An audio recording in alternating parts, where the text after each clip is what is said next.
What's up, people? Wow, it's another episode of the Yu-Gi-Oh! Show, and we've got another awesome returning guest. Introduce yourself again, bro. Hi, I'm Ben Challoner, also known as Benny C, or Chen's Cards as my other alias. I'm quite good, I guess, at Yu-Gi-Oh! Some would say. Others would say very mid, but we're here. So. Love it, love it, love it. Yeah, man. We've got Ben, and as we all know, we've got UK Open this weekend, and not just UK Open. There's also German Open this weekend as well. So it's going to be a very, very. I mean, it's kind of mad when you think about it because, obviously, with our drought of events, this is like where it's at. Like, if you want to go to an event in Europe, these two events are pretty spectacular. Like, where everyone's very excited about them. So we're going to be doing a lot of talk about the meta, about what we're expecting in the event and such. And so, what I'm actually going to do is I'm going to flip the order around. We were going to start with this at the end, but I'm going to put it at the beginning. Dan, have you got some quick fire questions that we can shoot at Ben before we sink into the meta talk? Oh, Of God. course, of course. On a side note, it feels nice to actually do an episode where we're talking about the meta because I feel like over the last few episodes we've really tried to avoid it. So it's kind of nice to actually just sit down and get our teeth into just exactly what is going on. But Ben, I've got a few little quick fire questions I'm going to just shoot at you just to kind of get the juices rolling. Whenever you're ready, my friend. All right, cool. Let's go. So we'll start off with a nice and easy one. Do you prefer rogue or meta from a fun perspective? Oh, that's a good one. So it's quite difficult. Like, obviously, you know, Rogue's cool. There's some cool decks in Rogue, obviously. And like it really depends on like where you want to put yourself. Like for me, I always want to put myself at the top of my game, and like for me, the fun in the game is being like at the top and like always performing well. So like for me, it'll always be picking the meta side. Unfortunately for some, but it's always one of those where like there's always going to be like it's always a thing at locals where there's casual players and there's meta players, and unfortunately, I'm one of those meta players. So Yeah, you're the boogeyman at the kiddie, ain't it? Fair enough, fair enough. So next one we'll go for. Do you prefer simulators such as Edo Pro or Dueling Book? So it depends on what you want, really. So, like, if you're learning a deck, then you want to use something like EDO Pro, like, knowing when effects activate, etc., and where effects like apply in certain areas. But if you're like just wanting to test with friends and like wanting to like literally grind a deck to the point where you can, for example, if there's been a misclick or something like that, you can go back and forth because like EDO Pro and stuff like that don't let you go back. Like once you commit to a play, it's committed. And like granted, that's grand and all, but like it doesn't help in like the long term where it's like learning like how to play and stuff and like testing with your friends. Like I always use DB as much as I can just to grind through like ladder and stuff myself. But like learning a deck, like I'll watch just like videos and stuff anyway on like how the deck works. So probably just dueling book at the end of the day. Yeah, I think I would agree with that. I think dueling book's probably the best for becoming a better player overall because it just ingrains the muscle memory and stuff like that, right? And like if you think about it as well, like Master Duel, you've got this thing that pops up saying, would you like to activate this card effect? Would you like to activate this card effect? In IRL and stuff like that, you don't have that opportunity to get the little pop-up that goes, oh, your opponent's activated this. Would you like to Ash Blossom? Yeah. Don't work like that at all. No cheat sheets, no cheat sheets. So next one, we'll throw it back in time a little bit. Do you prefer Edison or Goat? Ooh, so I was a big fan of Goat. So me and my mate Luke Bennett, we looked at Goat when we were like 16, 17 for the first time in like 2015. And like we were big into Goat, we loved Goat. And then obviously this Edison format came out. Well, I say came out, it got discovered a bit more. And, as I've been playing it a lot, like playing the zombie deck in Edison, like I've been enjoying Edison more in the sense of like you start like learning to like play around different cards, or like you start remembering like the card pool and stuff. And like that's the beauty of Yu-Gi-Oh! Like because it has such a wide card pool now, you have to remember like all the cards and stuff now more than ever. And like that allows you that I think that format's enough to allow you to hone in on those skills of what do these cards do, what does that card do, and then like adapt from it from there into modern day sense as well. Yeah, 100%. Yeah, I do think that's quite a thing about Edison. It really does sort of bridge that gap between modern day and like old time for Yu-Gi-Oh really well. So we're going to change pace a little bit here. Do you prefer Duel Monsters or GX? Ooh, that's a good one. So like when I was a kid, like I thought GX was cooler, obviously, because like the fact that there was an academy, and like when I was a kid, I thought that there was an actual duelist academy, and I always wanted to go there. Like as a kid, like be able to like learn how to play like even better. But like obviously, it's the real world at the end of the day. But like as a young child, you see something like that and you think, oh my god, Yu-Gi-Oh, let's go! Like it's just, I'd have to say GX for me personally. Yeah, that's the correct choice, by the way, for all of our listeners. So don't let nostalgia fool you. And then just going back to the event talk a little bit, do you prefer events in the UK or outside of the UK from your own experience? So obviously, it's nice when an event's in the UK because, for myself, because I drive, it's easier to like sometimes get there because you'd have to hop on a plane or a train or a boat or something daft like that and spend like thousands of pounds to get there, for example. However, with the niceness of Yu-Gi-Oh being that you can travel, see the world and everything, it's actually quite nice being able to go, say, like Italy, Germany, France, Netherlands, be able to experience the cultures at these different places and, look outside of the UK other than, just being stuck within the small island that we are. Yeah. I know a lot of Americans that would agree with you as well that we haven't got much here, so... No. And finally, and I call back to something we were discussing on the last episode, would you rather pay for, say, a spreadsheet on how debt works or coaching? So it's an interesting one. If any. Yeah, of course. So I've had coaching in the past, and coaching is grand and great and everything in the sense of like you learn a lot from them. You get the insight, you get everything from the coach itself, and you get like their thought process as they tell you how to play the deck and stuff. However, like now looking at it, like if there was the option between taking like coaching for a deck or a spreadsheet for a deck now that what I've learned from those coaching sessions in the past, I'd probably take a spreadsheet. But like sort of the most recent spreadsheets that have been available is ones on YouTube with the combo videos. Like I think top players like Christian Urena and all of that have been doing like a great job with like showing like the actual snake eye combos in the sense of like, okay, this is what you do if you only open Ash, this is what you do if you open Ash plus Witch, this is what you do if you only open Witch and you can get to this point.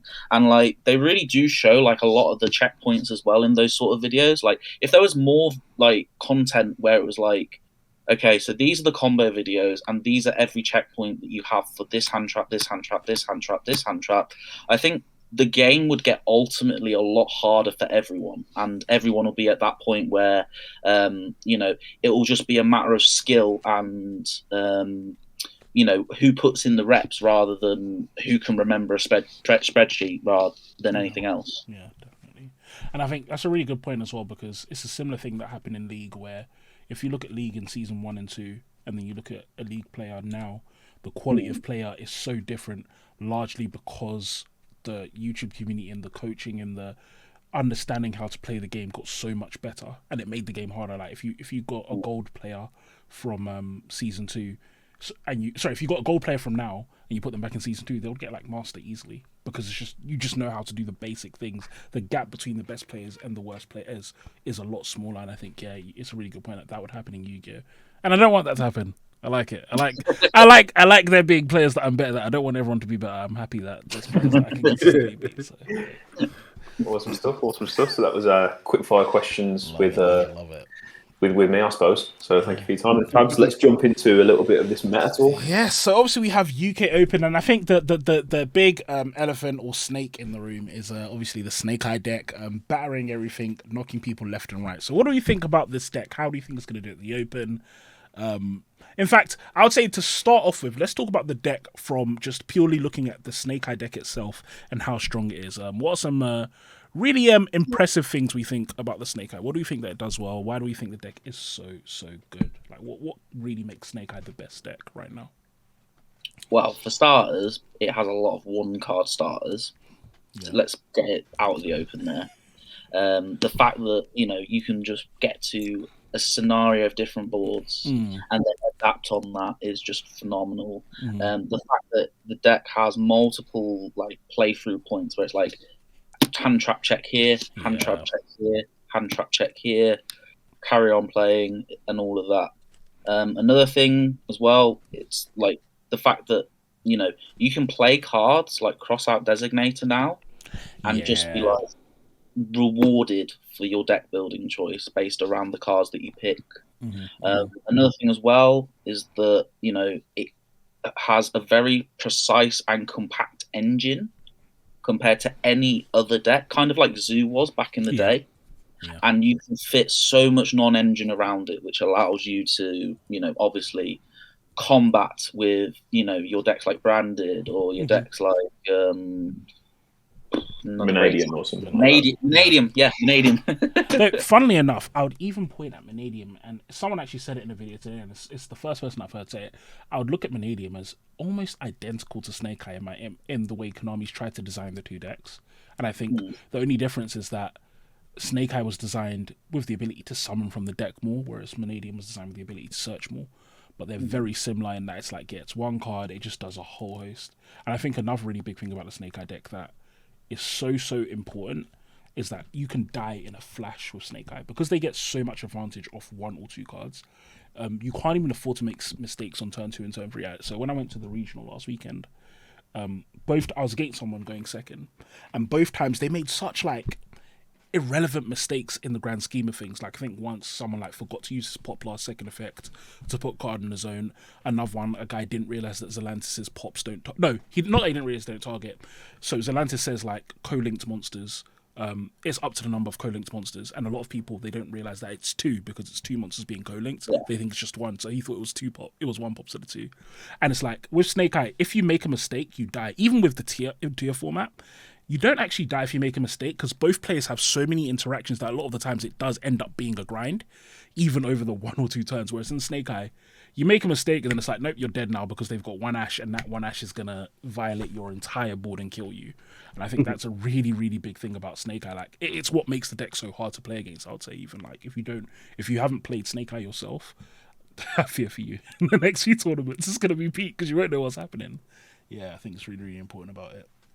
Yeah, I think for myself, just looking at the whole Snake Eye package, I feel like each card, we're really talking about Ash and Popular really, but each card does so many things. You're getting a search, a summon from deck, you're getting recursion, you get Flamberge out of the deck, which again is more recursion, and just like you said, if you don't kill them on turn 2, the chances of you surviving and then clapping back on turn 4, it's just not happening.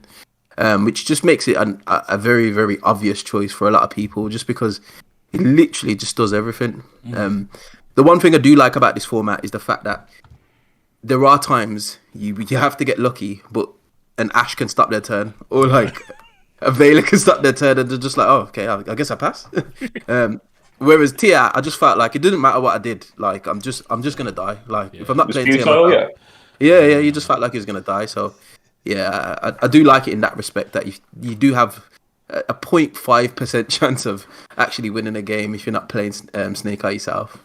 Yeah, just to expand on that point a little bit from there, Andre, I don't know if you guys have noticed this, but I've noticed in terms of other decks in the format, I've really seen that people are just looking at decks and straight away and going, can this fit 12 to 15 hand traps? If it can't, we're not going to give it the time of day. And that's something that, I don't know about you guys, but I haven't seen that in quite a while, to be honest. Even in cash format and tier format and things like that, there were still rogue decks that had like maybe only like 7 to 10 non-flex slots. But these decks, like other than like really dedicated pilots, you need to have enough room to pelt 2 or 3 hand traps at a Snake Eye player and then do a 1-card combo in order to try and get a look in, right? Yeah. And so I was having a chat with some guys on Andretti's Discord because I wanted to do a board breaker build, and we were saying that the problem is with Snake Eye is that advantage game, and essentially the deck is so efficient because on your turn they're going to get like +3, and then on their turn they're going to get like +3, and off 1 card they can kill you anyway. So it's like the reason why is with our decks like Cash and Teal, you break their board and their follow-up isn't necessarily super powerful. Like Cash, for example, does have follow-up, but only really has like a little bit. Like if you stop the first summon, for example, sometimes they're even stuck because they aren't able to summon another monster, or if their birth gets stopped, they can't play. But with Snake Eye, it's like they're going to get loads of advantage, and then if you clear their board, that doesn't matter because next turn they're getting all the cards back anyway. So yeah, it's really a case of you can't even afford to not play a bunch of hand traps. The only way to really beat Snake Eye consistently, outside of playing Flounder and Cash, is like, and even that's not consistently, I'd say, but it's like the only way to really consistently beat them is to say Snake Eye Ash Imperm, then when they activate original Ash, and then you get and like chuck 12 hand traps at them. Yeah, and then sometimes they play through 6 hand traps anyway, like Pac did against Harney. So I mean, there's that as well.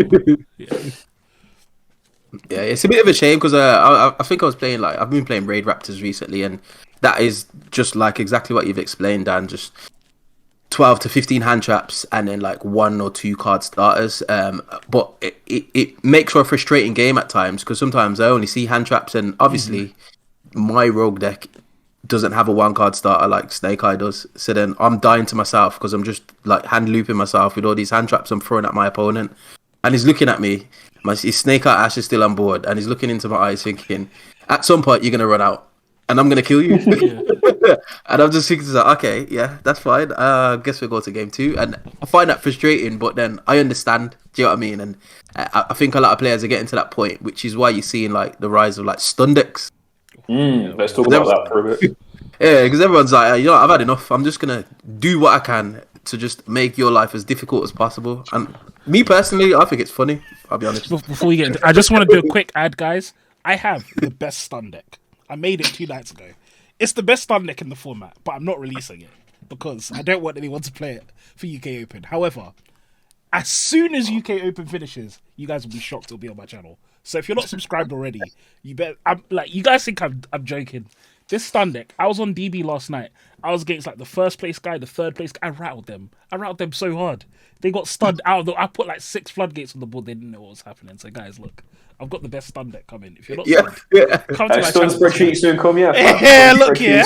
You've never seen someone flip a skill drain like me. For stun. You know, Fabs is serious when he's looking straight into the camera. Yeah. But yeah, sorry, yeah. Let's talk a bit about. Actually, though, sorry, just on the Snake Eye thing, I have one other question that I wanted to ask Ben quickly, just so I don't forget. And it's one of the things I also think that makes Snake Eye ridiculous is the card Triple Tactics Talent. That card is flipping stupid. Ben, what do you think? Should that card still be in the game? So it's very interesting actually. So obviously you see a lot of people that are, looking towards building boards differently so that they can combat stuff with the tactic talents because of the goddess lines and everything. But you've also got the fact that you're playing cards like Crossout Designator and stuff to combat it. I'm not sure whether or not talents should stay or not. Like, it's always a format dependent card, I find. It always suits decks, obviously, that are 1-card starters, for example, Prankids, all of those sort of decks. It's always benefited those sort of decks more, to say the least. Even in tier format, it benefited the tier players because, you were doing everything during each other's turns that it just got to the point where it's like, well, it doesn't matter where I do it. And some people were even to the point where it was this thing of, well, we got to play only 1 talents because we don't want to mill it off of their millers, and then they hit off of their millers, then they go and make the I'm trying to think of the dragon now that was made back in the day. Mud Dragon. No, it's the level 6. Wallow. Wallow, that's it. Yeah. Oh, and then they take it, mad. Then take it and activate Just so you know, it. I didn't play during tier format because I had no idea this was a thing. That's mad. Yeah, no, that was a thing. And stuff like that. Like I always think that Talents is a card that introduces new ways of deck building and new ways of thinking about like the way you build your boards, and it makes the smarter and the more technical player rewarded based off of the decisions. Because like if you think about it, the card has 3 decisions on it, and like you have to think through like every decision that you make. Like you have to think, oh, is it worth it now to look at the hand, take a play out of the hand, or is it worth it to draw 2 and then can I play after that draw 2? Like it's a very complex card that allows complex decision making, and the maths rattling around in your head always go, is it worth doing it here and there? Yeah. Oh, Dan, I feel like you're about to say something. Did I interrupt you? Not really. I'll let you go forth and I'll share my thoughts on Talents. I was just going to say, because I feel like with there, Ben, you focus really heavily, I feel like, on it going second. I feel like my problem with Talents is going first. When I'm going first and I have Talents, it feels like, oh my gosh, it just feels so unfair. It feels so unfair. That's like the point I was sort of aiming to go for. Like Talents is like probably one of the best board breaking cards in the game, I think. Just snatch steal, like it's just unfair. Drawing 2 when you go in second, like, is good sometimes, but I feel like if you're going first, like the knowledge that it gives you when you look at the opponent's hand, it tells you what to play around. Like it loops them for a card, so they've already hand trapped you. They're already 2 cards down. Yeah. But like I just think going first, it's just ridiculously powerful, and I'd argue it's probably more powerful than Thrust, maybe, because it doesn't take up any main deck spots for like cheesy things like Deck Devastation Virus or whatever. Not that Thrust's not good, because Thrust is bonkers. Yeah. But yeah, I think Talents is one of the best cards that's ever been printed, but I don't actually think it's ban-worthy, Fabs. I know you were raging about this in our group chat a couple of days ago. Sorry to burst your bubble.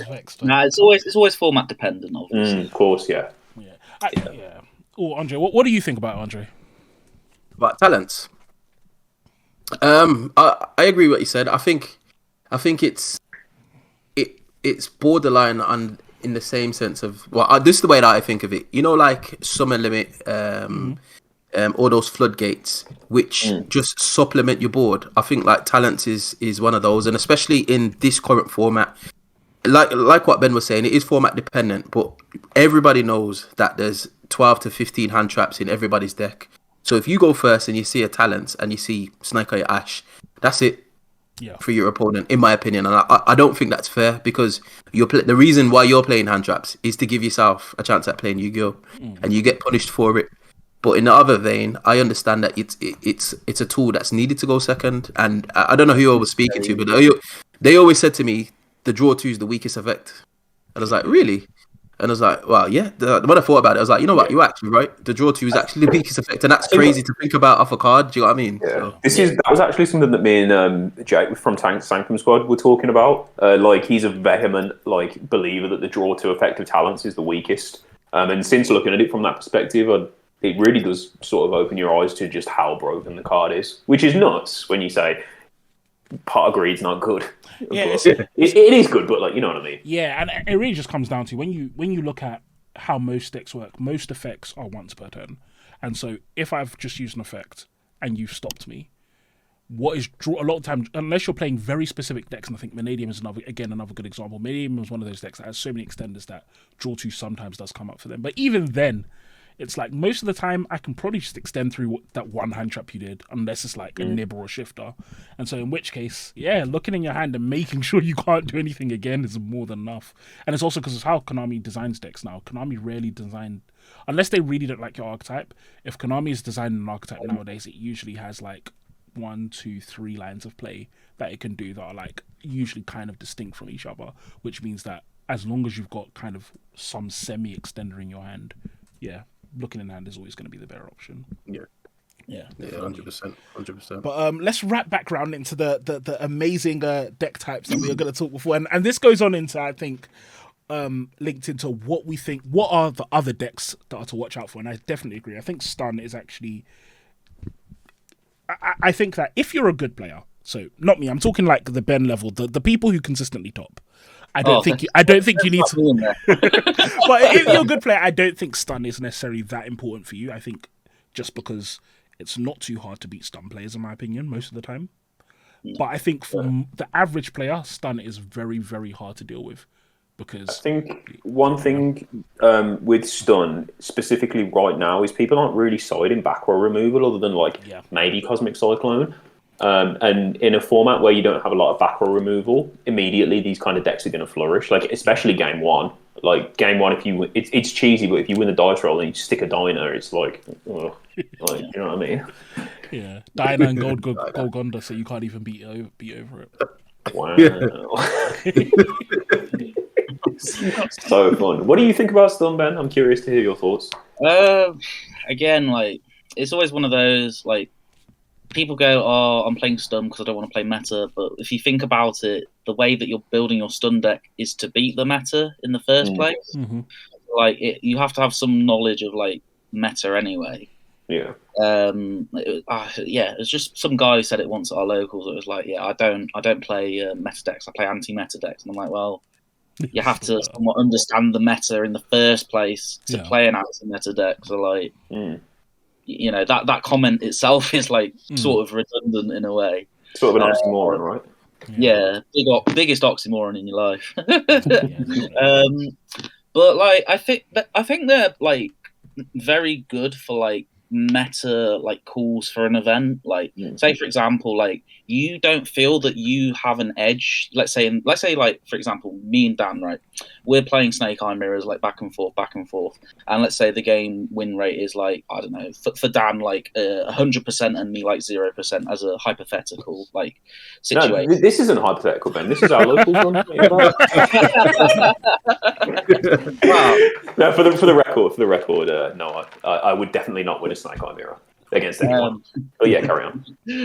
But like, yeah, if you feel that you don't have that edge in the mirror compared to like all the other people that you're playing, like if you walk into a room, for example, like a YCS, and you're like, oh, Joshua Schmidt's there, okay, he's going to be playing Snake Eye.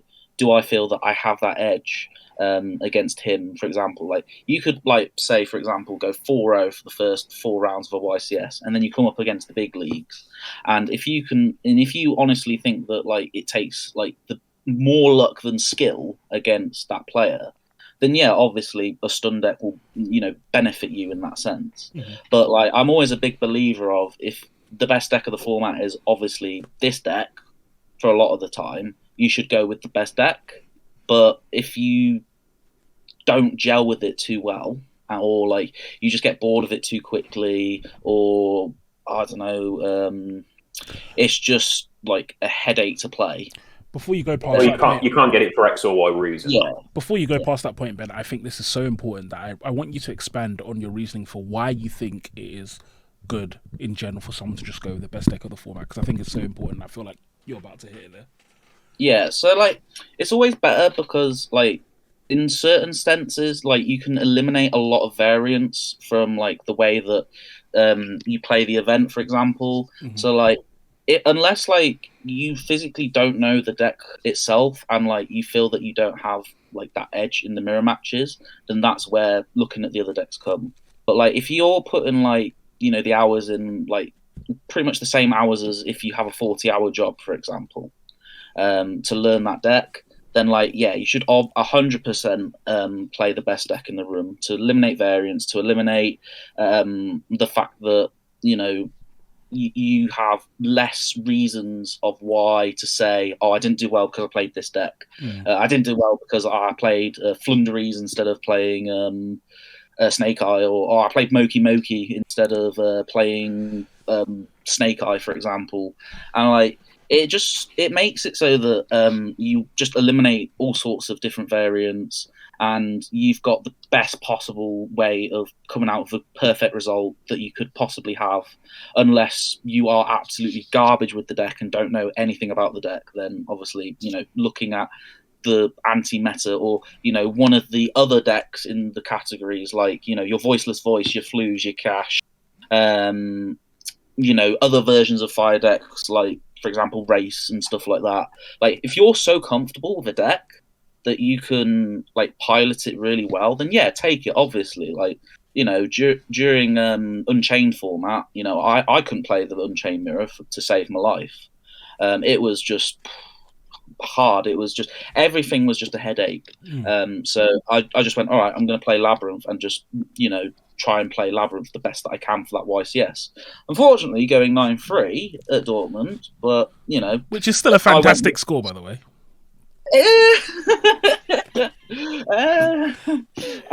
Well, the draws will say otherwise, but but going into that event, I went, I know I can't beat that, like the Jesse Cottons, I can't beat the Jordan Gallaghers or the other big people that have been grinding Unchained. I went, right, I'm going to go in with the deck that I honestly think that I have the best chance of doing it with, and so I did it, and it happened. Like we made day 2 at least, but it's not the top. So Okay. But yeah, no, I definitely really agree with you, and I think that really is the clincher. I think that sometimes people don't take the best deck and they use it as an excuse. And I'm saying some people. I used to do this loads. Like it's like you don't take the best deck. It's like, it's because I was playing this deck. But it's like, first, it's like, who asked you to play that deck? Firstly, so it's your fault. You chose not to take the best weapon. And then the other thing as well is that I think that in terms of helping you get better, it's just leaps and bounds because the best players play the best decks. And so, for example, I have access to so many very strong players right now that are just telling me what to do with Snake Eye and stuff. And it's like there's things that I'm learning. Like every day, I learn so much about Snake Eye, and I wouldn't be learning it if I was playing it may be Rescrace just because it's just last format. But if I was playing Dark Lords, for example, I mean, I'd be stuck in 2006 or something because there's no good players who are even looking at that deck. So I just feel like if you want to get better, it's gonna be hard. I would even say even if you're not good at the mirror, still good. If you're not good at the mirror, you weren't gonna top anyway. So just take the deck anyway and learn it well. I don't think there's a problem with necessarily playing rogue, but I definitely think if you're trying to get better, I agree. Play the best deck. It's just so helpful. And even if you're not someone who knows they're not going to take the best deck for X or Y reason, online simulators are free. It's 100% worth getting. I don't know, just a cookie cutter version of the deck, building it, doing test hands, because then you'll just know how to play against it, right? Yeah. For example, getting that simulator knowledge of okay, well, I have access to all the cards in front of me, so I know what every single card does. Means that you'll be able to go, okay, well, if these are all the cards and what they do, and this is what the deck does, how do I beat it? And that's where going in with that rogue strategy comes in, because I think a lot of people just go, I'm just going to play this deck because it's my favorite deck. It's my pet deck, and they don't think, well, actually, what am I going to put in here to beat all the other decks? And oh, sorry, you go, Andre. You go. Yeah, I was just gonna say, just to add to that, obviously I've listened to everybody's conversation. I think just as a little bit of a caveat, I think you should play the best deck for you. And the reason why I'm suggesting this is because in a 10, 11, 12 round YCS, some people don't have the capacity to be able to think on a meta level through all those rounds. And I've done this myself where I've just picked up Fluenderies because I thought I'm going to be at this event from, 10 o'clock in the morning to potentially 8 o'clock at night. I'm going to fatigue. And I know the Fluenderies lines are as linear as a spirit level. It's just going to go in one direction. And I'm going to be able to do the same thing. And all I need to think about is my interactions with my opponent. Not playing through. Do you know what I mean? And I feel like there's a bit of merit into doing that, which is probably why I would, as well as having access to cards myself, would lean towards other strategies. Just because for me, it's just ease of mind. Do you know what I mean? Whereas some of you guys can just constantly just be on that level of just you just did God mode all the time, and you're just making these off-meta decisions. I can't do that sometimes. I'm thinking about when I'm gonna get a milkshake, or you know what I mean. So No, I get what you're saying. And to be fair, with a lot of people that say, I'm going to this regional, I want to do really well, I say, all right, well, play the deck that you think you know the most and that you won't make the most mistakes with. And if that deck is Flunderies or if that deck is Kashtira, then by all means take it. You play the deck to do well. Like you don't just play it because you like. Some people do enjoy the game, like in all honesty, rather than like going, oh, I've got to go play Yu-Gi-Oh this week because I've spent thousands of pounds into this. The thing is, as you say that, that's literally me right now. I'm like, I've already got these flipping cards because I'm flipping Rescue, so I kind of have to play it now. Yeah, so carry on. Nah, like there are people that do enjoy the game as well. Like I like myself, I do enjoy the game massively, and I want to improve massively myself. But I know there's some people that just go, oh, gotta go play Yu-Gi-Oh this week because I've got a Snake Eye deck and I've got to make the most out of it. That mentality is mental to me. Even from someone who like takes the game seriously on a competitive level, that mentality to me is mental. Do you know what it is? As someone who has that mentality right now, do you know what it is? It's because for me, it's like, so again, last format, I really, really love playing Yu-Gi-Oh! Like, I don't, well, I feel like you guys probably do get it. I really like Rescue, in case you haven't realised. And so I really enjoyed playing that, which made me invest loads to play, well, not even invest loads, but I got a lot of cards to play Rescue. And then we came into this format, and I was on an improvement journey as well, which I'm still on now. And for me, it was like, okay, well, I'm still trying to get better. I don't like Snake Eye. I think Snake Eye is boring to play. I don't really find it that fun. Like, it's got some interesting lines and stuff, but I don't think the cards look cool. I think they look stupid. I think they have stupid names, all of these kind of things. And so it's like, I came to this format though, and it's like, that's so clearly the best deck. And I've got the cards, so it's like, if I don't play this cards, and also I'm not really someone who really, I don't like the whole way Konami does the ban list and stuff. So it's like, I don't like feeling like I've sold the cards when I shouldn't have sold them and all of this. So for me, it's kind of like, either you play this really shitty deck or you don't play at all. And for me, it's like, I'll play this really shitty deck. But I do agree that it's like sometimes, I mean, if you look at my DB history again, like I say, I've been playing the heck out of Horus Stun, and that is fun. That is very, very fun, I think. And kind of segueing into that, so we've talked a bit about Stun, but are there any other decks that we think are gonna be slipping into the format and slipping into the top tables of the opens? I'm telling you, like, you all need to learn what U-Bell cards do. Yes. I'm telling you. Yes. Andre, I feel like there's a story behind that. Want to buy a U-Bell QCR of the Fusion at all? Anyone out there? Do you know what? I'm so rattled because on release they were 50 quid, and I really wish that I bought one because I was actually going to buy one. Are they worth a lot now? And now they're like, yeah, like 140 each. They've gone to the moon. Yeah. I'm telling you, Andre, I feel like you've had a little bit of a story with U-Bell from the way you were saying that. So, I don't know what it was. I think it might have even been last week at Locals. Like, I was popping off, comboing off. I'm playing like Yu-Gi. I'm drawing cards up here, slamming them on the table. And then my opponent just put two U-Bell monsters on. I'm sitting on 2 towers, and he just killed me. And I'm sitting there like... I was like, what happened? Like, why did you do so much damage? And he's like, have you read this card? I was like, no. Like, what's going on? And he just killed me, and then he did it again. And then I just sat there after. I was looking at my deck. I was like, this deck's rubbish, man. Like, I've been winning with it. And I was like, I don't understand. Like, why? Like, I didn't get what was going on. And I went home and read the cards on it, and they are busted. Like, And I feel like U-Bell, that's. Yeah, with the new support when it's coming out, that deck's gonna go crazy. The deck's only getting better. Like Jesse Cotton's recently made a video about it. That should tell you like it's a deck worth keeping an eye on. Definitely worth reading the cards. Yeah, 100%. I think, like the amount of games that I've just won from people just not reading cards is just it's actually insane. And then they read the cards and it's like, like yes. It's like U-Bell as well. Like I think if you're again like Raid Raptors, which you've been playing, Andre, Raid Raptors get so hard counted because you can literally do nothing to U-Bell that they care about. Like everything you do to them, they want you to do. So it's like it doesn't really hurt them. All their monsters have 0 attack, so you can't burn them. All of these kind of things. Like you put 5k damage on the board. So it's like, but it's like I feel like with U-Bell, even though I mean at the beginning of the format I was doing videos and stuff in it. I think the only thing that holds it back right now, and that's why for me it's like I think Legacy of Destruction is really where it explodes. It's just right now it's just still that little bit inconsistent, that little bit inefficient. That's what it is. Yeah, that's the only only reason I think it hasn't been doing better. Like that holds it back. But I think after Legacy of Destruction, I agree as well. Like the deck just gets so many good cards, and then the fiend archetypes are beginning to get this really nice web of just support. So like you've got like the Yama cards. I don't know. I haven't seen anyone do it, but I assume there's probably some labyrinth shenanigans you can do with it or something because they're fiends. I mean, we know in like 5 or 6 months they're going to be getting Fiendsmith cards as well. Like those cards are nuts. Exactly, and so I really do feel like the Yubel cards are in a really good position. It seems as though Konami's going from Year of the Fire into Year of the Fiend, which I don't think anyone would have ever guessed. Like, that just seems so random. Like, cool, sure.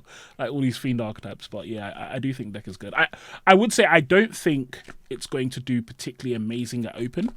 I think Snake Eye has a pretty easy matchup into Yubel just because they have loads of ways to out your monsters without having to hit them, and they play infinite hand traps. And that's hard for you. As long as you beat the card, yes. Yeah. The biggest combat to Yubel, like I've worked this out from obviously like one trick in the deck since it came out. Is Flamberge, like, because the Flamberge making all of your monsters continuous spells, they're not dark monsters anymore. You can't pop them. Like they're not going to do anything. You need to get that Flamberge out of there, man. But yeah, it's a deck that you need to know what it does because you are going to run into it in a regional setting and you might get clapped. Other than Yubel, I do think that one of the decks that people are sleeping on, I do think it's Vanadium. Like, that deck is still, like, very much alive. What do you think, Ben? As someone who has been a Vanadium enjoyer themselves, the problem I have with... So, like, I originally wasn't going to look at playing Snake Eye myself. I was going to, stick to one-tricking Vanadium and, trying to just, be ahead of the curve with it and, like, make all the, hard decision choices based around it. The biggest problem is the amount of hand traps that are being played right now. Like, Vanadium primarily does well when it's, like, a 9 hand trap deck format, I find. Myself, I don't know, other people might disagree, but like obviously you've got to win the dice roll with the deck if you're not playing many hand traps in that deck yourself.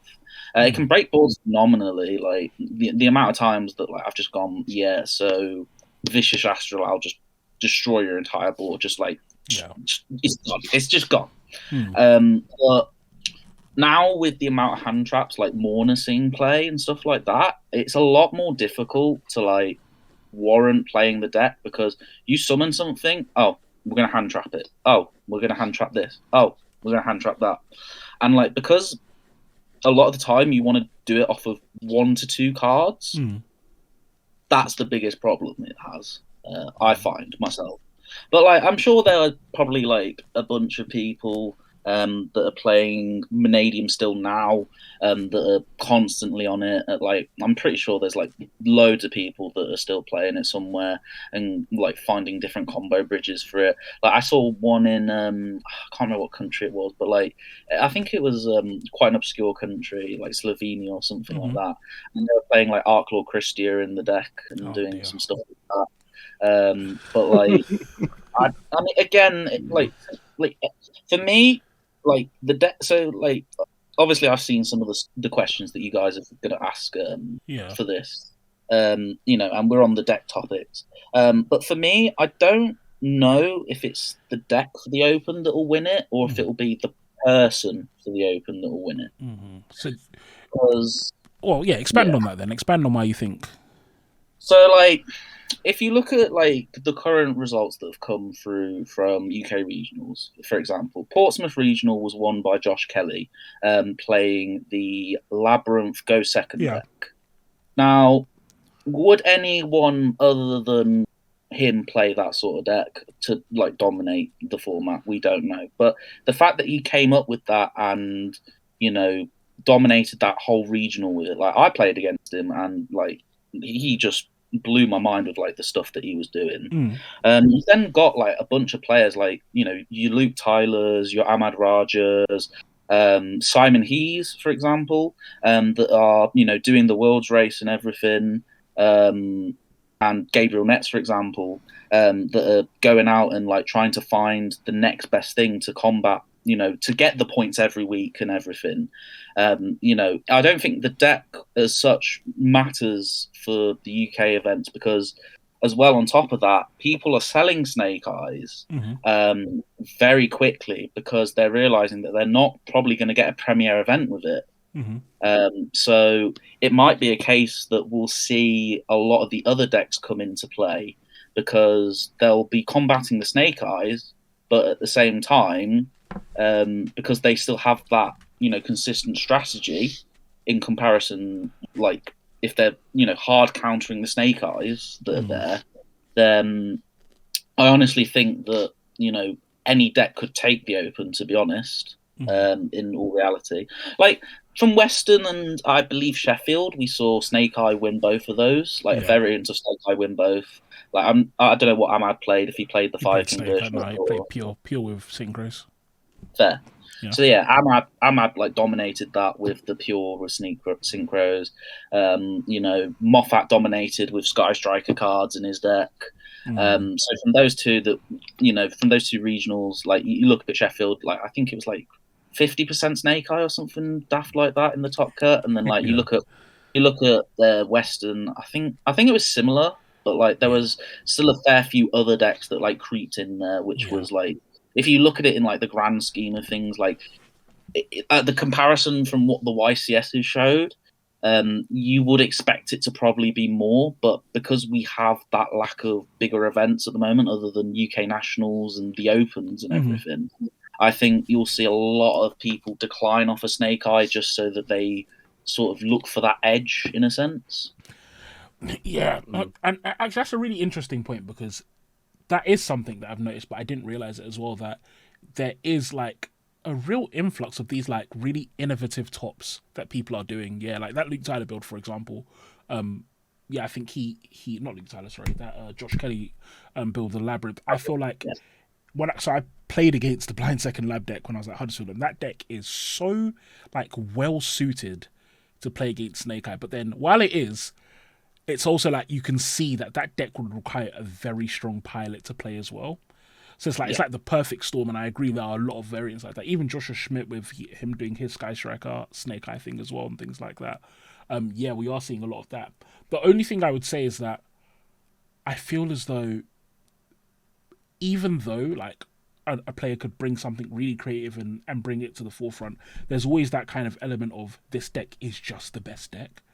Oh, absolutely. Yeah, and I feel like I feel like there's enough really high level players playing pure Snake or playing some variant of Snake Eye that I feel confident in saying that it should be Snake Eye to win. Like I just feel like the gap is so wide. Like I remember at the beginning, like Silent Force was kind of like, oh yeah, everyone's like Silent Force is like okay, and it's like now I look at the deck and I'm like, this deck is pathetic, like compared to Snake Eye. Like it just doesn't seem like on the same level. The deck just really seems crazy.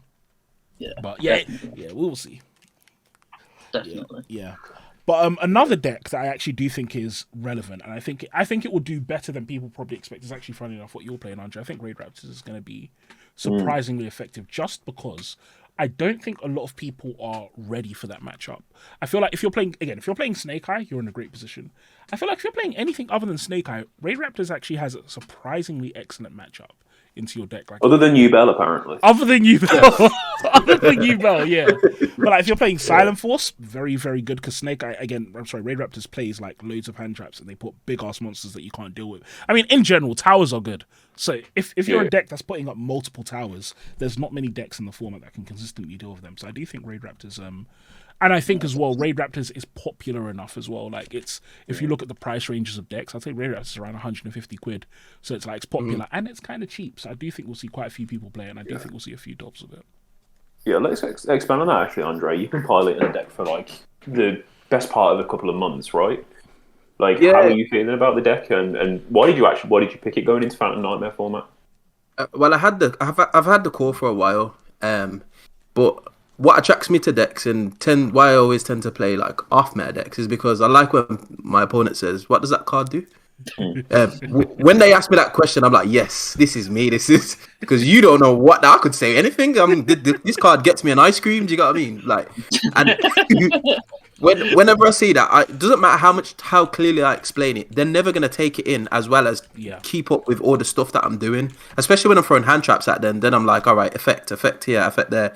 It's really difficult to keep pace with a deck and learn it on the fly and know where to interact. And like, I've had people like throw hand traps at me at completely the wrong point, and I feel like that's what's been allowing me to do so well, as well as just the deck has a lot of extenders, but it does have a few.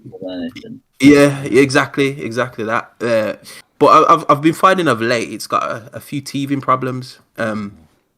Just seeing engine as well as hand trap, that balance is a little bit off, and you need to play the hand traps to be able to combat Fire King.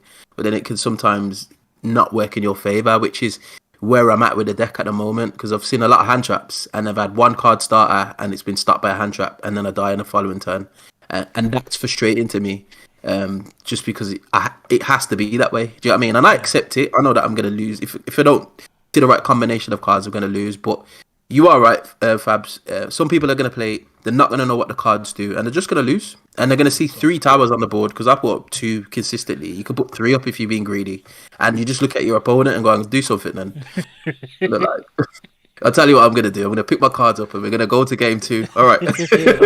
So, yeah, definitely. Deck is going to be interesting to see. I hope. Well, it was actually UK Open was streamed last year, so. Yeah, so the good thing is that Konami does a pretty good job of like putting on interesting decks on the stream, so we should see some pretty cool things. But the last thing we're just going to talk about is like just random hand traps, side cards, engines that we think are quite cool, and I'll kick it off with that Impulse. So Rescase Impulse and Rescase Attacker, and then Phantasmate. I think we're going to see this deep draw package in a lot of decks.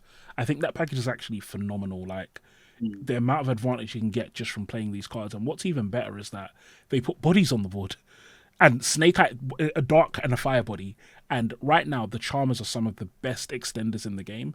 I feel like who was I playing against? No, it was the lab player. Yeah, when I played against the Blind Second Labyrinth player, he was playing Princess Raging Phoenix blah blah in his deck, and he Raging Phoenix me, and it was like yeah. And the fact that you can do that, I think, is so incredible with those cards. I do think we're actually going to be seeing a deep draw package of those cards. People are also playing Magical Spring as well on their side as well. Like, that seems to really be the strategy against Snake Eye, where it's like, just put so many cards in your hand that like you can just eventually get past all their interactions. But yeah, I definitely think those are ones to watch out for.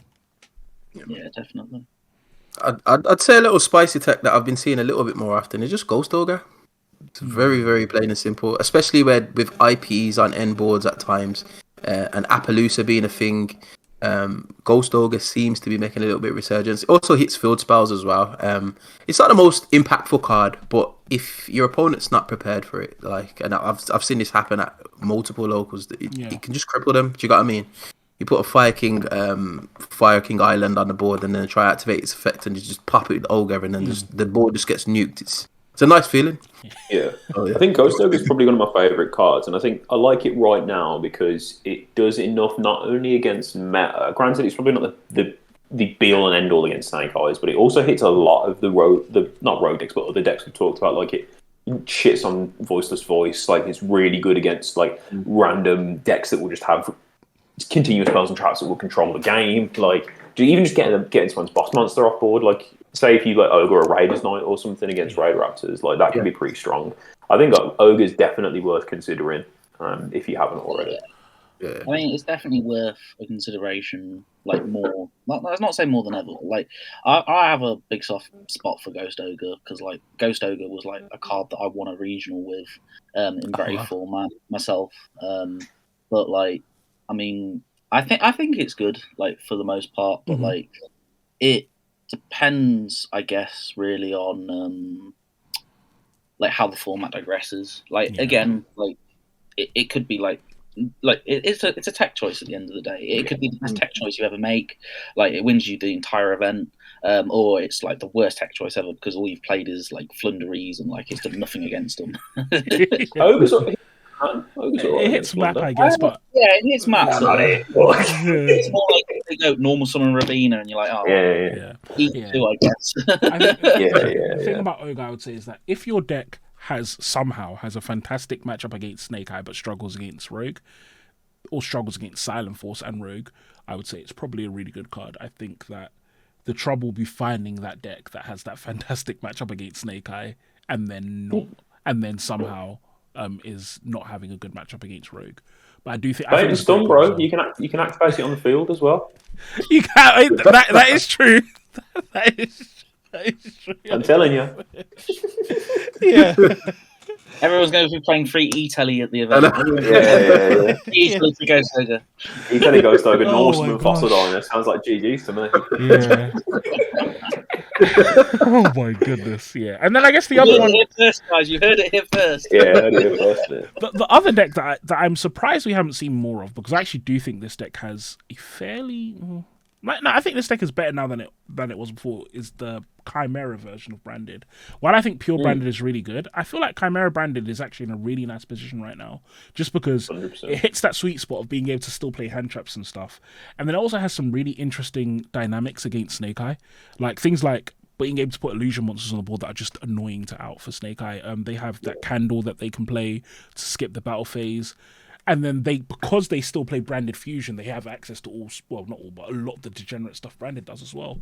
And then when you look at decks like Silent, like it's a wash for Silent Force. Silent Force struggles so much against Chimera because it's just so easy to out all of their cards. Chimera's got a lot of ability to control the state of the board and to just discard out cards out of your hand and things like that. So yeah, I don't know. I feel like the Chimera variant of Brandon is definitely going to be. I know we're talking about hand traps here, and I've gone back to decks or whatever, but I definitely think that's going to be a really good deck to look at this for these events. Things can do. Yeah, I was gonna say, Andre Torres has been doing some bits with that deck. Has he? Yeah.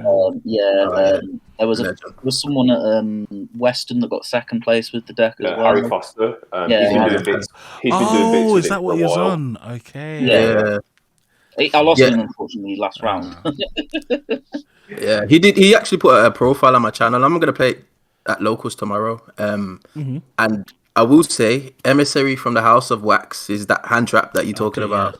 It's probably. I've read the card, and I think that card's actually pretty good. Because if your field gets wiped, it jumps out on the field and it just freezes the board. And I've never seen anything like it. Like you can't link them off. The effects are negated, and it just stays like that until the next battle phase. And if you know anything about Chimera, like they're attacking your monsters but not killing them.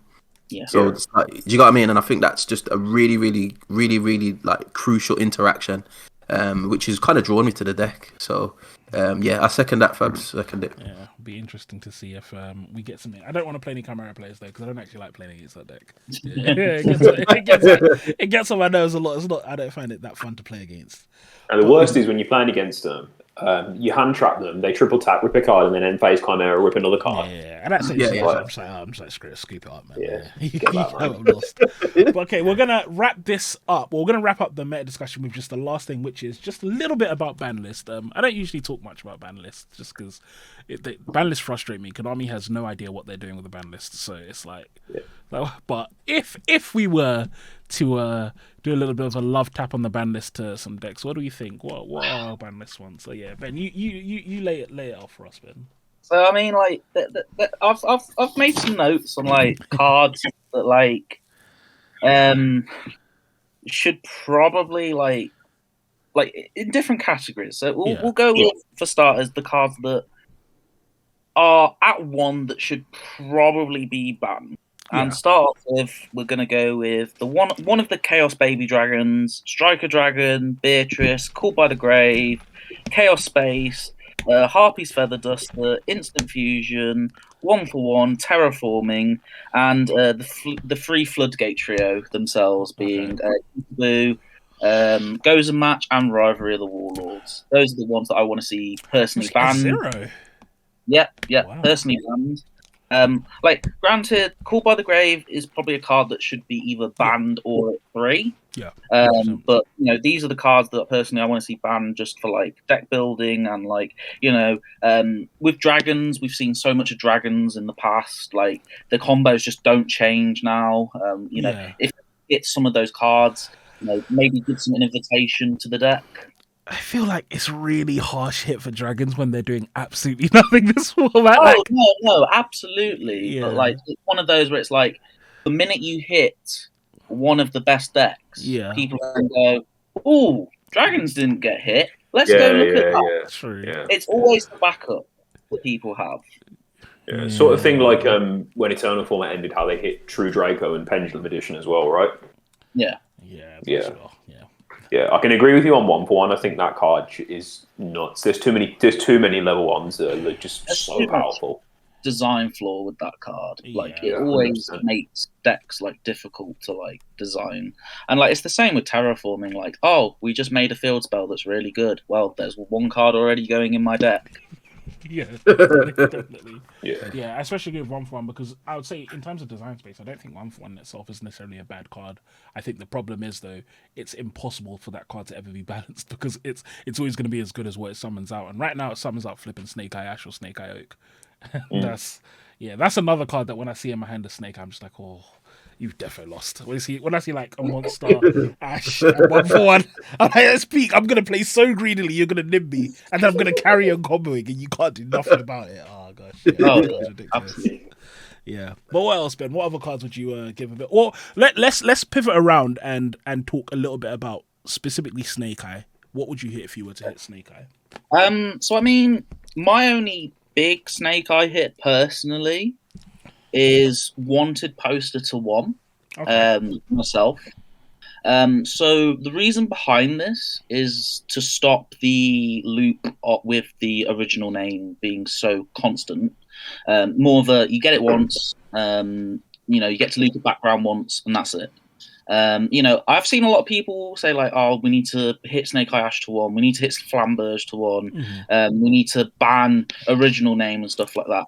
But like, if you look at it in a vacuum, like Snake Eye only came out in November, like in the long term of things, and like if you start hitting like for example, like Snake Eye Ash, I see more of a power card rather than a consistency card. Like it's the main card that starts you off with all your combos, and like it's all the cards based around it. And like the thing is, I don't think they can hit Bonfire straight away either, because like from a marketing point of view, it would just be awful for them to do that. So I think by putting Wanted to 1, like granted, it makes all the people that bought Wanted at like £80 each regret their decisions, but Kind of to use it. yeah, you still get to use the card at the end of the day, and you still get to play the deck. It will just be a little bit less consistent, a little bit less resilient to certain things, and you'll see a lot more. Oh well, he opened Hard Witch because it's at 3, or oh, he did open the 1-of. That's the only thing that like in the actual main deck I think should probably get banned. I think cards like Summon Limit should probably go to 1, maybe as like a little love tap. Just. Yeah, like the fact that deck, like it's like Dragon Rulers all over again. The fact that deck can literally turn it off whenever they want to is just ridiculous. Very, very irritating. Yeah, I don't know why the heck Summon Limit is still in the game. I think not only that, the reason why I think it should actually be banned is just because of its wording. One of the things I really don't like about its wording is the fact that it affects summons you've done before. So it's like they just flip it, and there's literally 0 counterplay to Summon Limit. Like they just flip it. Like Cosmic Cyclone doesn't count as counterplay, by the way. Like that's just a card that counters it. It's not actually counterplay. Because like if I have Summon Limit, there's no incorrect decision for me really. I can just wait till you to summon twice, and now you can't summon. And yeah, that card should go. And yeah, if there was some way to only allow stun decks to use it, I'd probably be fine with it. But there isn't. So yeah, card needs to get the heck out of here. Yeah, but I feel like, so funnily enough, I saw someone say, I won't say whose video it was. No, I won't even say the card. But someone made no, I will say the card, I don't care. I saw someone in a video make a comment that they should hit original. And yes. Oh, you're talking about me? No, it wasn't your video. I said that on the podcast. Oh, but no, it wasn't your video. It was I'll tell you guys whose video it was afterwards. Yeah. That said original, and I really don't like the idea of hitting original. I think original is a incredibly unfair hit. I feel like that card is so, like, it's so problematic, and I see why people want it to be hit. But I feel like hitting original is so like it just kills the deck. It kills the deck so unbelievably hard. Like, not only that, it makes half the cards in the deck crap now. Like, it is really, really harsh hit. And then not only that, but that hit not only kills Snake Eye, but it actually kills the Wanted engine. Like, you putting Wanted to 1 is annoying for my Wanted engine. You putting original to 0 is like, why do I even have this now? Like, it's a really bad Omni negate now. So I really don't want original to be hit.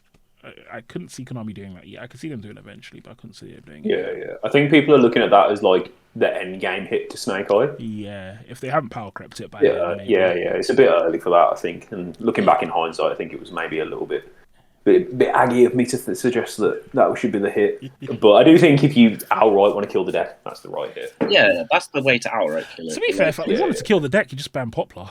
That's the deck had all of these cards before. It did absolutely nothing. It's Poplar is the card that you really hit, and then the deck is. Then people just go back to playing Rescue Ace. I'm sorry, do you see? I don't see a problem with that. That sounded like exactly. Look, by the way, anyone who hates on Rescue Ace now, I'm just going to be like, did you guys enjoy last format more than this one? I know you did, which means you like Rescue Ace. Yeah, you liked it. Rescue Ace was the best deck. But yeah, anyway, we'll move on. Yeah, to be fair, I think I said as well about original, but I think I was a bit early in the format, a little bit naive. Thinking about it now, I wouldn't actually mind if they got the Rescue Ace treatment, where they did attack the Ash and make it just a little bit less consistent, because I feel like it's a bit more risky throwing hand traps at it. Do you know what I mean? It's the likelihood of them playing through like interaction is a bit lower, and I kind of like that idea. Without taking away a majority of its tools, it still can do exactly what it did before. It's just that it's a little bit more vulnerable. I don't know if they're going to do that, but it would be nice. Original, I think, is a little bit heavy-handed, and Wanted seems like the most logical choice. Like you were saying, Ben, I do agree with that. But just to give some room to some other decks, because if they don't do any of that stuff, like, it's the year of fire, isn't it? And I haven't got sunglasses like Ben, so you know, like, do you know what I mean? Like, Are you getting sunglasses? These are yellow filtered glasses for December. I know. But, do you know what I mean? So, Yeah. I think another card which someone mentioned, it wasn't my idea, but someone mentioned I think is actually a really good idea. I think this should be with another hit, but I think Link Rebo is actually a good card to hit as well. I hard agree with that. Yeah. That card is a big part of the Snake Eye deck. It does a lot, and just it facilitates a lot of interesting interactions where they can basically for free dump a monster in the grave whenever they want to.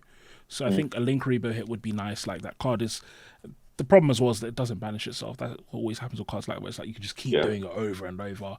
And like in the grind game, that's one of the biggest, like, I feel like, skill checks as well, where it's like people don't realize you have Link Rebo in the grave. So it's like they've hand trapped you, you make Link Rebo, they out your Link Rebo, but they can't kill you. Then next turn you normal summon Ash, they chain Empire. Oh well, I've got Link Rebo in the grave. Now I go plus infinity and I win. Yeah. So I can see that being a hit that actually happens, because that card is old as well. it is. They're making any money off that. It's one of the really early when. Let me even see Link Rebo. I think it was like maybe the first Link one, if not the first, probably the second. No, it wasn't the first. It wasn't. Link Spider would have been the first one. Yeah, Link Spider was the first. Yeah. Stuff like that. Yeah. Link Rebo came out in 2018. It was a jump promo, wasn't it? It was a jump promo, but it came to Europe in 2018. Yeah, it was like June, wasn't it? Power Code, something like that. Yes. In Starter Deck Codebreaker, it was the first.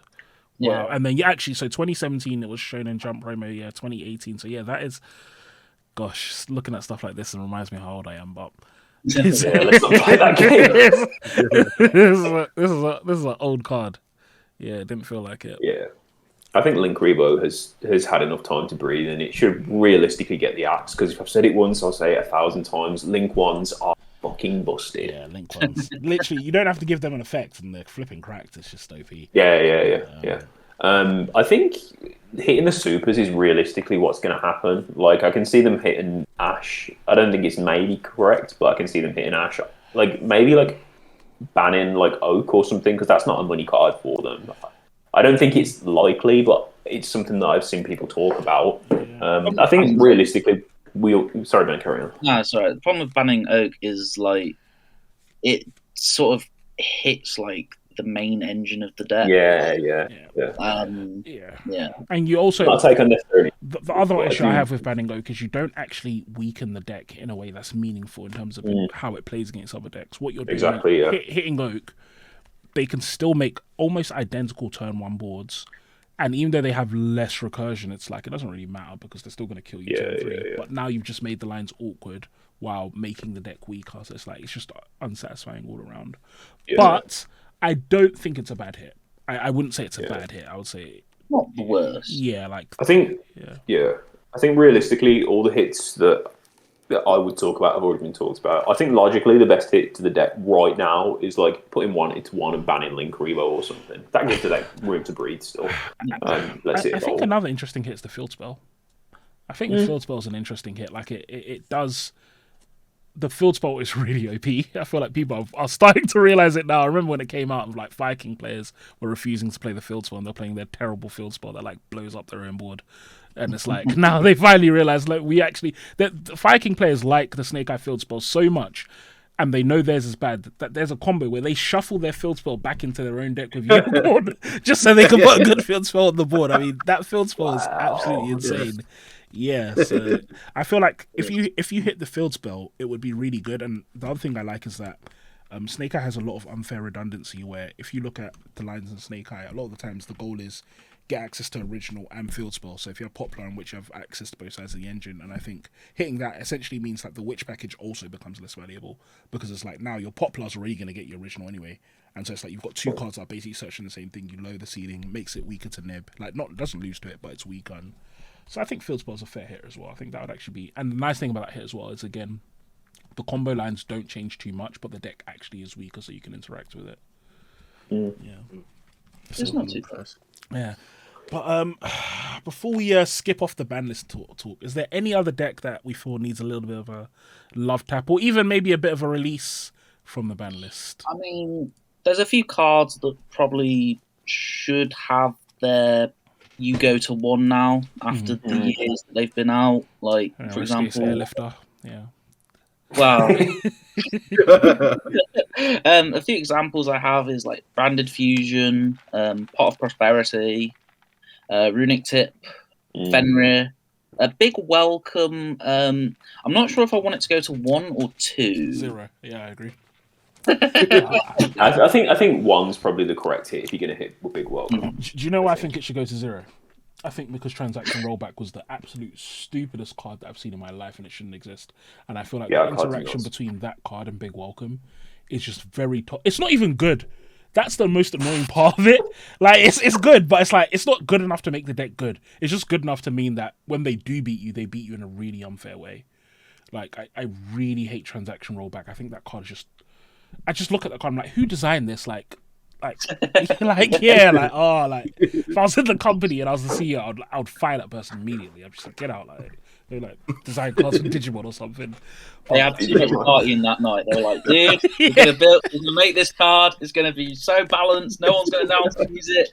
And then they woke up the next day after they put the post out, and they were like, what have we done? Yeah, that card literally just reads like just FTK with some degenerate trap. That's literally what it reads. And But I think because of that card, I think Labyrinth decides a really harsh hit just because I feel like it's hard to make Labyrinth. I like the design of Labyrinth, but I feel like a trap deck that discards can never be fair now because Transaction Rollback exists.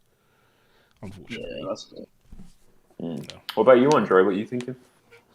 I'm a little bit impartial, but I have had a discussion with one of my friends, and he keeps telling me Misk needs to come back to give Dino players something to play with, and I just don't know. Misk is so like if you see him more than one, he says that better players play around it. What? That's what he suggested. And I was like, I don't know, because Miss says I can't interact with your board, so that's where I'm at with that. I think I know what you're saying. I think I do. Like, I think some people ash at the wrong time with Misk. Like, so that when they go normal summon Ovi, they try and go, oh, Ash, and people go, oh, chain Misk, and it's like, oh, this is a waste of an Ash. Whereas, like, if you hold the Ash for the Misk effect, you can actually like just somewhat stop their entire turn sometimes because like they're primarily going for Archosaur in that scenario. But I mean, it depends on what he means. But like, yeah, that would be what my take from it personally. But again, I know what he's talking about. And I know you mentioned it before, but Prosp as well. I don't feel like everybody was raving about it before because Snake Eye are just so consistent. No one's playing Prosperity. Like, I feel like if it does take a hit and other decks start getting into the format, Prosp will come back. And I feel like Prosp is a little bit unfair. Seeing just 6 being able, cards. and with the decks generally just being high, even like rogue decks, they're just hyper consistent, and I feel like we need to kind of like lower that because decks are doing too much at the moment. If you let a deck just do what it wants, even some of the quote unquote tier 2 decks just put stupid things out, like, and Prost just enables that, and I don't think that should be a thing. And I agree. give flea players another slot to just put something else degenerate in their deck, innit? That's the thing about Prost, right? Though, like when Cash was tier 0, and when a deck that is like the best deck can play it, it feels so nuts. Yeah. Like, and it feels so oppressive. To be fair, I'm like fairly confident it is actually going to get hit. I just feel like it's just been reprinted. The top deck is not using it. Like so in my head, I'm quite confident that it's going to get hit. If not in this list, in the next list, but I can't You say that, I know Konami will just put Desires to 1. Again. Oh my gosh, yeah. But guys, with that, we're actually going to wrap up this episode of the Yu-Gi-Oh show. It's been an absolutely lovely episode, guys. We've gone way past the hour mark. We went past that ages ago, but I was like, whatever, I'm enjoying myself. So Ben, thank you so much for coming on. Before we sign off, It's not a problem. have you got any shout-outs or anything for anyone? A few shout-outs, a few friends shout-outs. Luke Bennett, Lewis Plimmer, Vittoria Bettany, Connor Dwyer, Ewan Jennings, Big Stu, if you know Big Stu, he's big. I could go on for hours for some, but I'll shout out the locals. Cavern, great gaming store. Would recommend if you're ever down Gloucester way to check them out. Shout out to my team, Red Lotus, as well. And that's about it, to be honest. Yeah, that's about it. It's been great coming on here. You guys, do a great opportunity for people like myself and others to, have a talk, chat shit in a way. It's interesting as well to see just how a community can come together sort of like this. Yeah, definitely. Definitely. Yeah, Before we do sign off, Ben, do you have any words of advice for anyone attending any of the Opens over the course of the next few years? So if you want to take the advice, that's fine, but probably don't recommend it. Probably recommend paying someone for coaching on this. Not someone that, has 3 regional wins here and there, but, mainly just analyze the format, make sure you know the top decks, make sure that your card choices are correct, and make sure that whatever the result is and whatever comes out of it, that you've had fun at the end of the day. I like that. Love it. I really Nice like that. and wholesome right there. Yes, and if you're not playing Risk Case, make sure you play Risk Case as well. But And on that note, thank you guys. We'll talk to you all in a bit. That was episode something of the Yu-Gi-Oh show, whatever it was. episode 9, I believe. Episode 9. Peace.